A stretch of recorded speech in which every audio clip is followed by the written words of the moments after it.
How to fix Instagram user not found. Now that's what I'm going to show you guys in this video. So let's get started right away.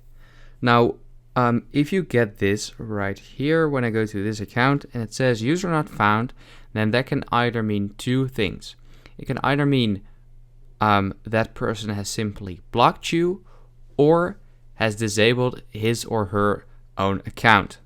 So if that person has blocked you, then you can easily check that by going to a different account from you, or go to Instagram.com and then search for the username and see if that, if you can find that user on there.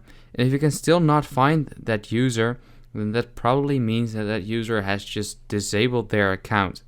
And for both of these, you can't really fix this because you don't have control over this, because you cannot, of course, reactivate another person's account or unblock you on a different account or another person's account. So you kind of can't really do anything about it. And this is just basically what it means. So I hope this video helped you out. Please leave a like and let me know in the comments if it worked. I'll see you next time. Have a good day.